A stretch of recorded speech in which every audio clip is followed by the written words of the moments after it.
On this week's episode of the Talking Bear Football Podcast, recorded October 18th, 2020, we check out what happened in the first round of the playoffs and preview the Bears' next opponent and much, much more. Playoffs? Don't talk about it. Playoffs? You kidding me? Playoffs? I just hope we can win a game. Oh, Jim Mora. Matt, throughout the years, we've brought that up. I've heard Steven say it as well. That's just never going to go away. I've never heard that before. No? Steven? You'd never heard that before? Playoffs. I'm kidding. Jason says it every like four or five episodes every season. Yeah, you have to. It's just never going to go away, and it shouldn't. It's just classic. It's kind of like the Herm Edwards, right, Matt? You play to win the game. You play to win the game, and hopefully the Bears will do that next Friday like they did a couple Fridays ago, but we will get to that here on the Talking Bear Football Podcast. Right here on westbranchfootball.com.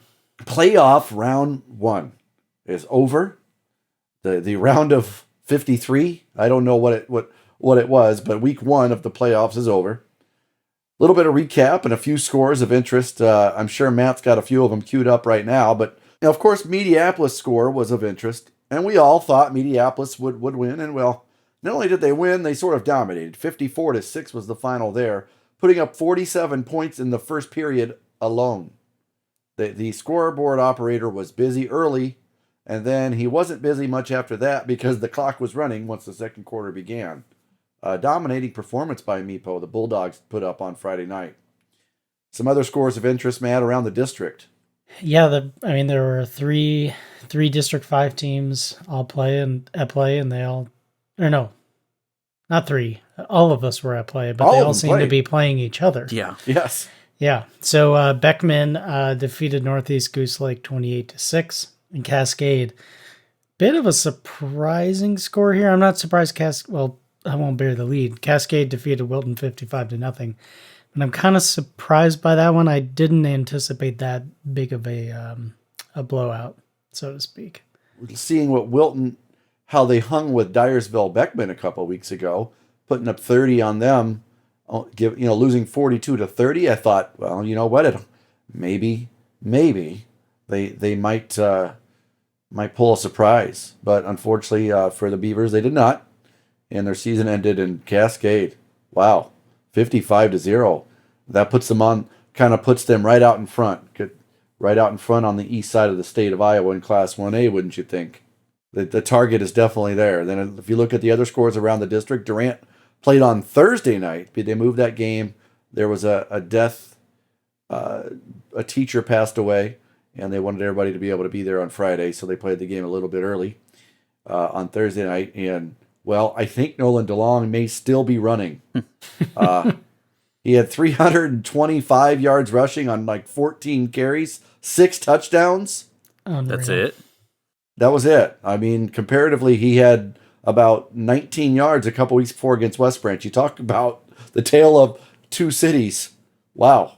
What a little bit of a nice performance there by one of the leading rushers in Class 1A.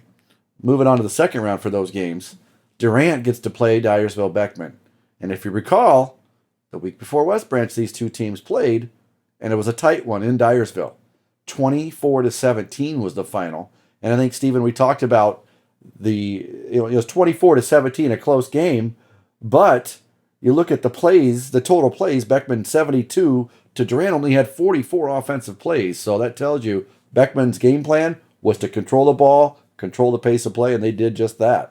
Yeah, that's going to be an interesting rematch that we kind of talked about it last week. I'm just a little surprised that, there's so many of these rematches and some of these matchups in these first 2 rounds that the state was saying we're going to avoid. And like we said, our district is basically beating up on each other all season long, and now we're going to beat each other up in the first 2 rounds of the playoffs so that, maybe 2 of us, 3 of us can come through after these first 2 rounds. So it should be an interesting matchup. I think it'll be fun to see how a lot of these start to shake out. And, like you said, it's the playoff season, so anything can happen. You never know. And somebody can get on a run.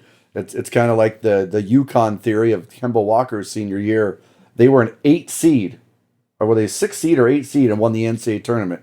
They won the Big Ten tournament, or Big East tournament the weekend before in 5 games. First team to ever do it, and then they ran the table in the NCAA tournament.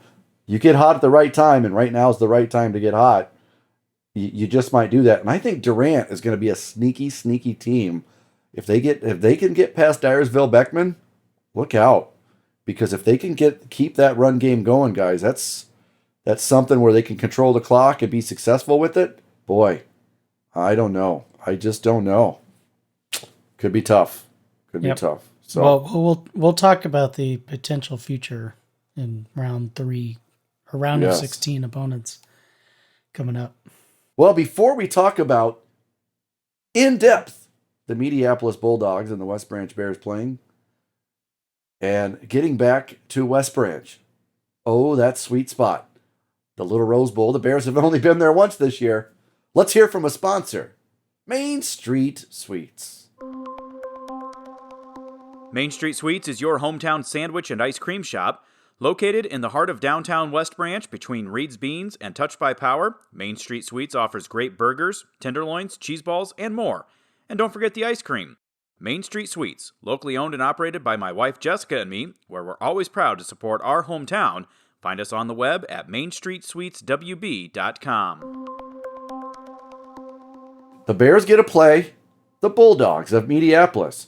Can anybody tell me how many times these teams have played previously? I don't think any, have they? They have not. This is it. This is the maiden voyage in that rivalry. We'll call it a rivalry now because it's a playoff game and it's serious. The Bulldogs will travel to West Branch. The Bears looking forward. Wait. What? We have a place to play? Yeah. I didn't think that was possible, was it? Well, Cubby Park is available that week on Friday, so we're going to go out to Cubby Park. No, it's going to be, help me out here. It's been so long since I've had to say it. Butch Peterson Field at the Little Rose Bowl on Oliphant Street in historic downtown West Branch.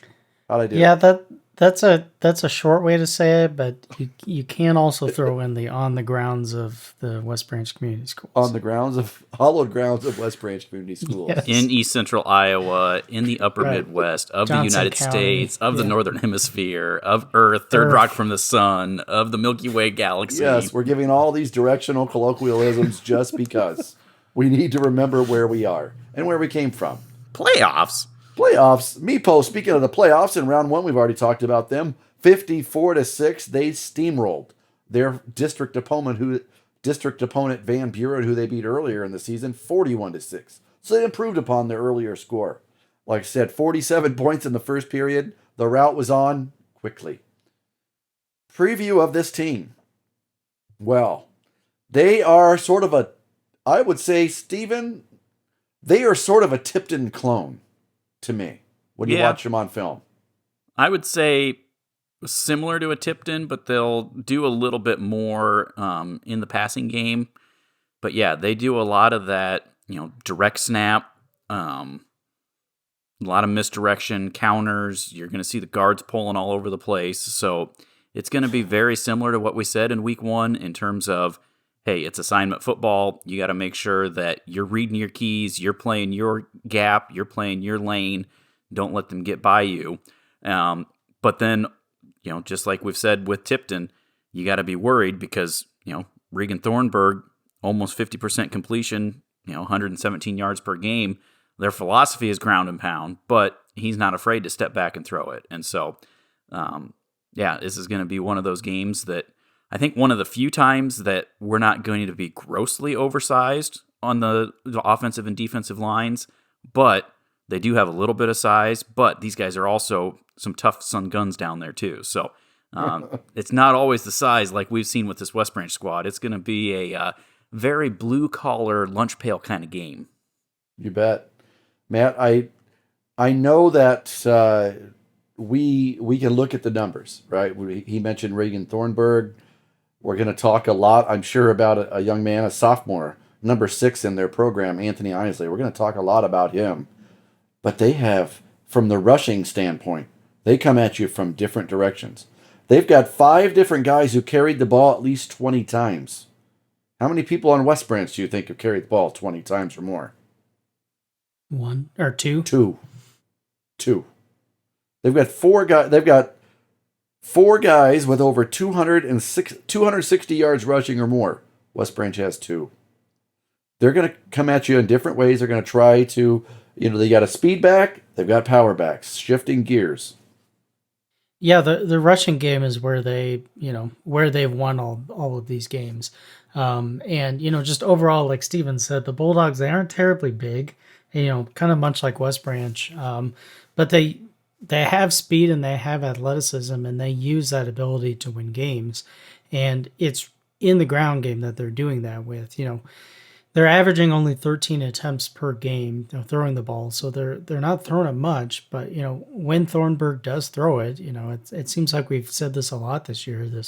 We've had these teams that don't throw it much, but when they do, it's going for a good clip. And Thornburg's completion average is almost 17 and a half yards per reception. So, the Bears, despite how much rushing that the Bulldogs do, the Bears defense is going to still have to not get caught expecting a run or anything like that because they'll hit you. And back to Thornburg, what Steven was saying, 50%, nearly 1,000 yards throwing this season, but he has 16 touchdowns.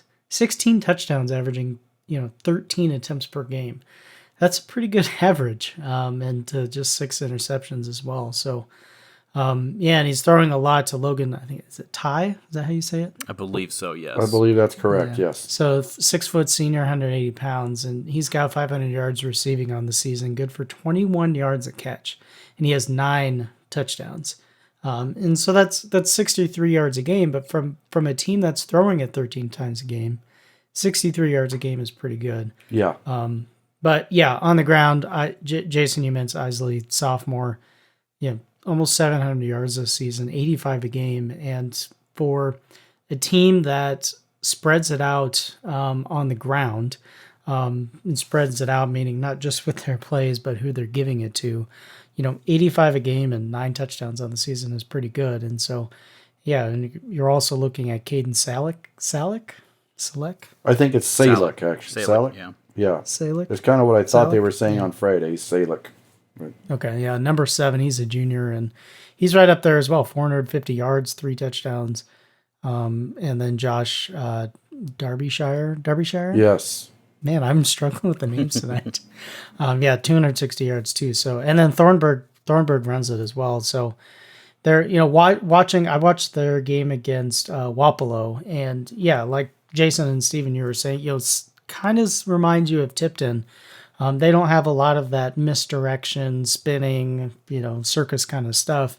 They're just getting the ball and finding holes and finding ways to make yards. You've been talking about the yards per completion and things, and I think if you look at the tail of the tape, I mean, the one good thing I've learned about the new Varsity Bound, which is the old Quick Stats website, you can type Quick Stats and it becomes Varsity Bound, is it's got a tail of the tape. And when I looked at that earlier today, one thing I learned was this. They may have all these carries. The funny thing is West Branch has 239 carries, I wrote this down, compared to 258 rushes. Yardage-wise, you got 19 carries different. Mediapolis has 782 more rushing yards. So they're a little bit more efficient per carry. 7 yards per carry to 4.5 yards per carry. Mediapolis has the advantage there. You mentioned their 17 yards completion.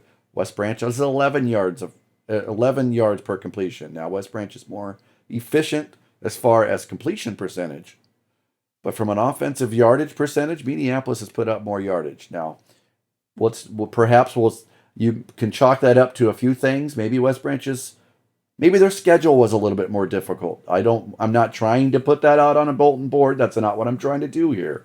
But perhaps they had a few more close games, I think you could say, Stephen, than did maybe Meepo. But in that, you could say, well, Meepo took care of what they needed to take care of when they played in games. They got it over. They scored, and they did it early and often. Yeah, I mean, this is a team that, you look, I remember when we were getting ready for the West Liberty game, and first week of the season, West Liberty plays down at Meepo, and it was a back and forth game. Meepo was actually in control of that until there was a fumble that set West Liberty up with good field position. And then the ensuing kickoff after West Liberty scored was rolling around on the ground. West Liberty got it inside the 10. I mean, the Comets had to score twice in the last 5 minutes of that game to win by 10 points. And so, this is a Meepo team that they know how to do it. They know how to get it done. And two things that jump out at me, 8-1 the last two regular seasons. They lost last year in the first round of the playoffs to Iowa City Regina before the Regals came to West Branch. And then 2 years ago, they lost in the first round to Bellevue after going 8-1 in the regular season.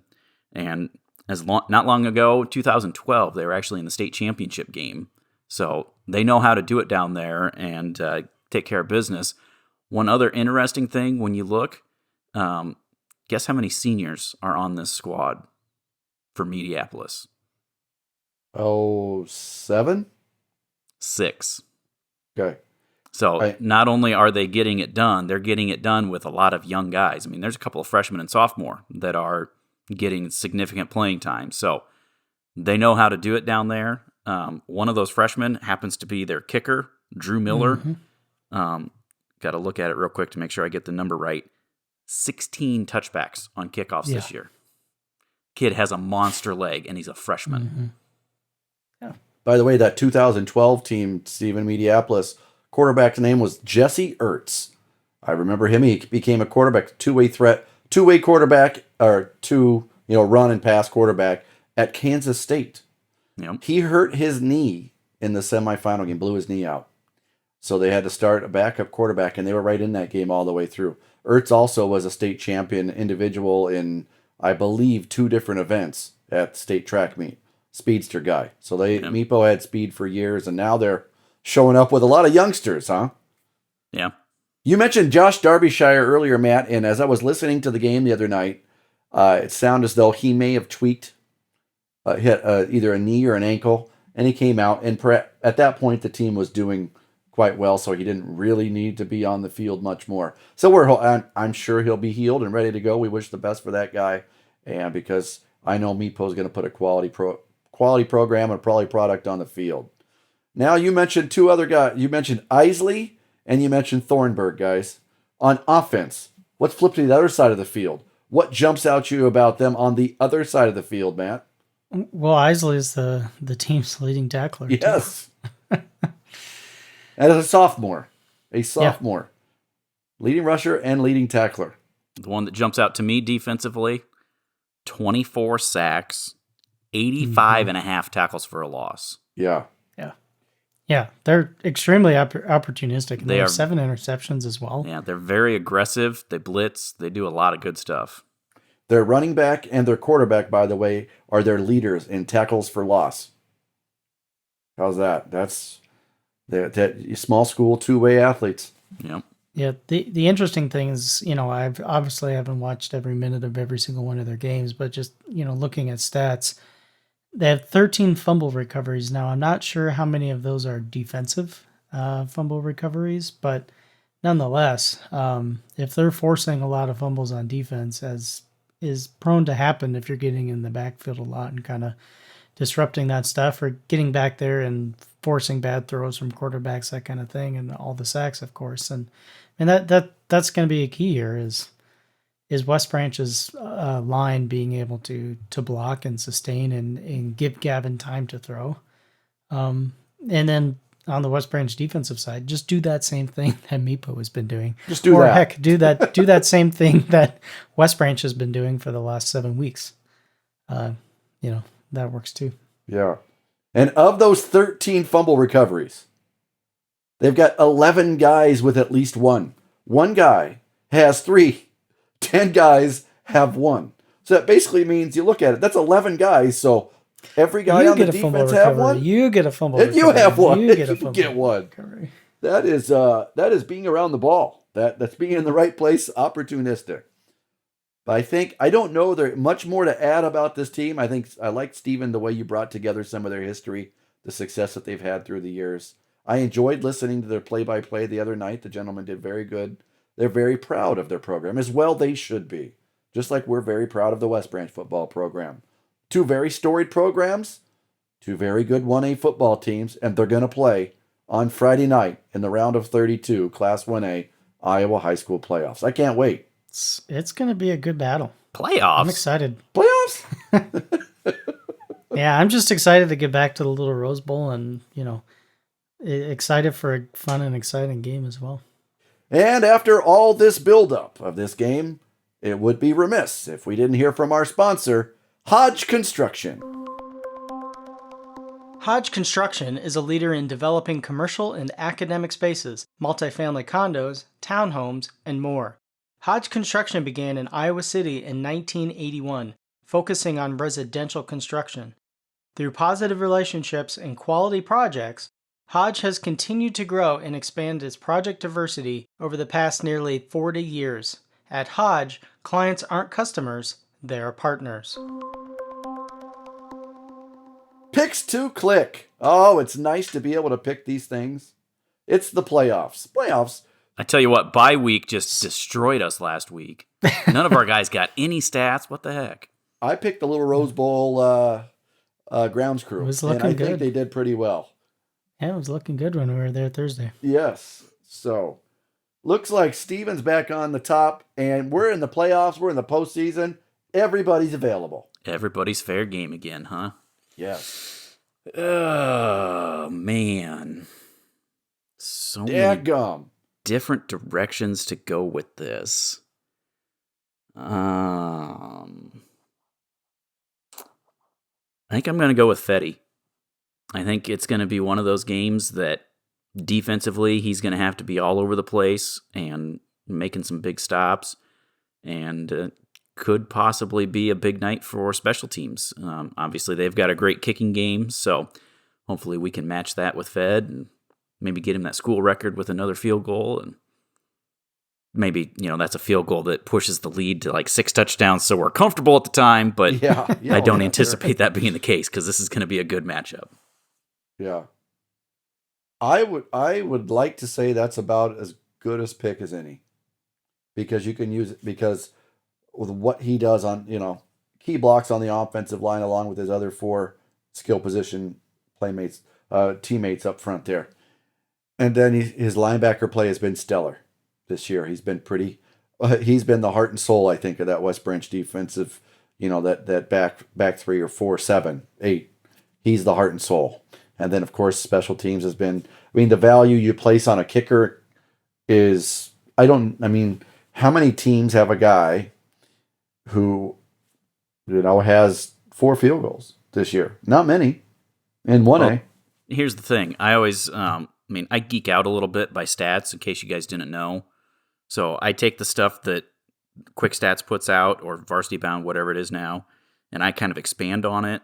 So I always take and figure out, they put total yards for kickoffs and then the number of kickoffs. So I figure out what the average is. And so I mentioned, Drew Miller for Meepo, and he's 16 touchbacks. He's averaging the 5-yard line, actually just inside the 5-yard line.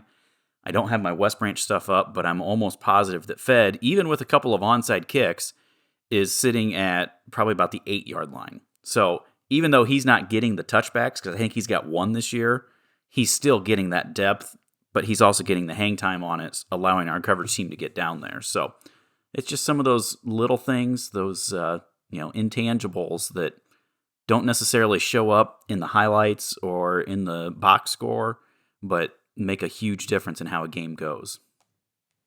Okay. Well, when you're going against a team that is so, is the word dynamic work here? With so many elements of a run game, so many directions that they come at you, so many different people. I would love to just say, well, we know the front 7 is going to play, is the pick to click for West Branch on defense. If they have a great game, obviously we're going to, but I need to type that down, cut that down to maybe one guy. And who's the guy in the middle? Starting all over, I'm going to pick that guy. I picked him a few weeks ago. 2 weeks ago, I'm going to pick him again this week. That's Jack Buell. Good answer. Good answer. Matthew, you're up. I believe, you're the only one left. Hang on now. Wait. There's 3 of us. 2 of us have picked. But do we have a place to play in West Branch? Okay, go ahead. Sorry. Yes. Yeah, you're right. I'm taking Carver Belk. I really like what he's been doing, not only defensively but also on the offense. It seems like he and Gavin are developing a really good trust with one another. Chemistry is, the old cliche chemistries. I like what he's been doing. He's a good threat. Obviously not the biggest kid in the world, but very quick, good hands, very smart. I think Carver Belk is going to be a big key to this team's success in the postseason. Okay. I like it. And if they do well, that means West Branch does well. And if West Branch clicks, we all click, right? That's the key here. I don't care if it's 54-6 or 19-18. I'd love to see a West Branch win. All right, Jason, you have 3 minutes. Give us some additional playoff discussion. What? Oh, 3 minutes. Steven, you want to get involved in this. It's late. I got to get this thing edited. Yeah, let me pick 3 minutes. Well, let me pull up the state's website real quick so I have the games. Not like I probably couldn't recite them from the top of my head. Pretty sure you could. Because I haven't been sending you emails or anything. Okay, deep breath here. Class 1A in depth. Here we go. You got 16 pods left. Obviously, that's going to get cut down to 8. When you play 16 games, 16 teams are going to lose. It's going to cut it down. 16 teams are going to be left. It's not going to be a half, 8 on the eastern half and 8 on the western half. You're going to see a lot of teams from that Des Moines to Sioux City area, or around Sioux City, are going to be around, I think, when we're done. A lot of these games match up, maybe some of them a little bit less evenly than we're looking at Meepo and West Branch, guys. I mean, I look at Sibley Cheaton and West Sioux in Pod 1, West Sioux. Emmitsburg probably out of 2. I could go all 16, but let's not do that. When it's all said and done, the winner of West Branch, I feel, is probably going to be in a pod. Here's how I see it. West Branch's winner is going to be in a pod of 4 teams, with the Denver Cascade winner on Friday night, the Beckman and Durant winner on Friday night. Now, the 4th one is where I think it gets a little bit sketchy. I think Columbus Catholic is going to beat Osage on Friday. Waterloo Columbus Catholic. And Waterloo is pretty close to Dyersville and Cascade, if memory serves. It's probably within an hour. Does that sound about right? Pretty close, yeah. Pretty close. So it's going to be pretty tough when the closest team to the west of them that's probably going to be left available is an 85 to a 120-mile drive to not have Waterloo Columbus play one of Dyersville or Cascade, who I feel both, Dyersville or Durant will win. So here's how I think it shakes out. I think you'll see West Branch or Meepo, the winner of that game, playing the winner of Durant and Dyersville Beckman in the next round.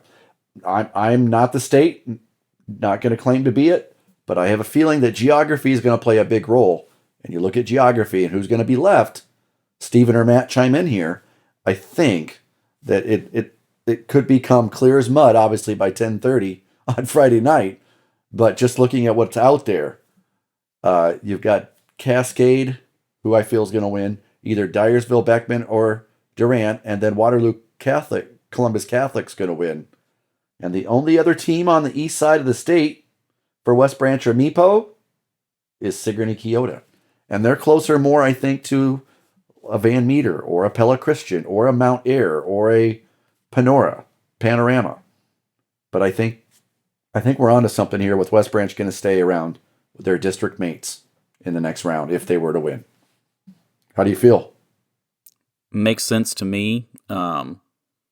I've never been good at this game because, there's so many different variables. Exactly. And as we've seen over the years, the state has their own ideas and things come together for them differently than what a lot of us think. But right. I'll be curious to see. I mean, there's not as much, you don't have the RPI, so you don't really have as much of the quote-unquote competitive balance that you're looking at. So are they going to look more at geography, or are they somewhat seeding these teams in their head and saying, okay, Battle Creek Ida Grove is number 1, and then 2 and 3 and 4. So let's see how we can try to match them up accordingly. But, if you're looking straight geography, I want a redo on a couple of years ago when we had to go to Osage in round 1 and Van Meter in round 2. I think Jerry's still filling up the Bearcast mobile with gas from those 2 trips. But yeah, I think, when you just look at all the teams that are left, guys, I want to say it's going to make sense that it's going to be a draw, that I don't feel West Branch is going to be driving, West Branch or Meepo are going to be driving very far in the next round. So I just look forward to it all coming to fruition on Friday night. 6 days away, and man, it just seems like forever since we played a football game. You have 1 week off. The kids get to not relax, but to get to, get healthy. Now to have that Friday night pound on their bodies. So that's the positive. So getting back in the flow and getting back at West Branch. And how are they going to react, guys, to playing in front of a home crowd again? To hearing the majority of the people at the game, when they do something well, cheer for them. Wearing, something other than their white uniforms. Yeah, that's the next thing. So we'll get to see it in about 6 days. I'm excited. I know you guys are too. And we're excited to be able to talk to you about it here. And we wouldn't be able to do it without all of our wonderful sponsors. And Matt, how about we read those right now? Yeah, big thanks to Barnhart Custom Services, Cornerstone Real Estate Consultants, Corridor Drywall, EMS Detergent Services, Fidelity Bank and Trust, Full Wider Insurance Agency, Hodge Construction, the Hoover Presidential Foundation, Liberty Communications, someplace called Main Street Suites, Marcy Willier with Urban Acres Real Estate, Touched by Power, and the West Branch Times. If you want to hear about West Branch football, if you can't make it to the game, and if you are making it to the game and you want to hear things behind the scenes, you want to hear or read things that we're putting out or any content having to do with West Branch football, it's all out there on this thing called the internet. And Stephen, internet? You're a little bit better, more acquainted with that than I am, so help me out. Where on this internet can you catch up with West Branch football? There's a place called Twitter, and you can just go follow at WB Bears Football. There's this other thing called Instagram. You can follow at WB Bears Football. There's a thing called Facebook. You can search West Branch Football. Go like it. Get a lot of great information there. YouTube, we've got a channel there with all the highlights and videos and everything else. Of course, just go to westbranch.football, and Matt always has links to everything there. And if you enjoy this podcast, if this is your first time tuning into it, well, first off, what's wrong with you? Why haven't you? This is we're almost to 100 episodes. So yeah, what's been taking you so long? But if you don't want to miss when we do get to episode number 100, you can subscribe, follow us, go to Spotify or Apple Podcasts, or I'm sure there's other people out there that are a lot more technologically savvy than I am and are able to find something besides those two, but those are the ones that I know.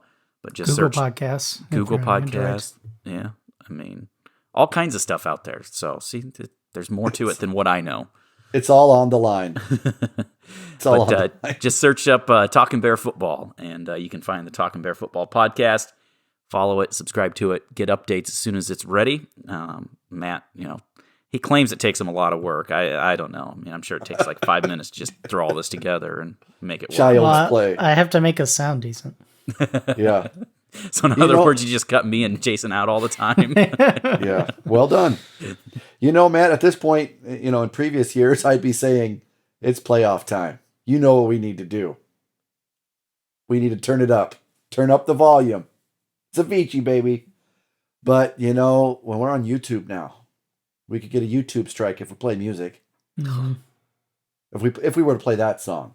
We could all just hum it. Yeah. Or I could play it in the background. That would still be a strike. Yep. But let's not hum it. They'll catch you. Yeah. Just see it just hear it in your minds, because on Friday night at kickoff time, baby, it's going to be flying. It's going to be loud. It's going to be proud. The crowd's going to be on their feet from both sides. I'm sure the PA announcer will tell them, "Get on your feet. It's kickoff time, baby." It's the Class 1A playoffs, and we've been talking all about that, and we've been excited to hear about it from all around, and reading in papers and hearing from Matt and Steven and maybe me on the Talking Bear Football podcast. Right here on westbranch.football. Take us home, Steven. Take care, everyone.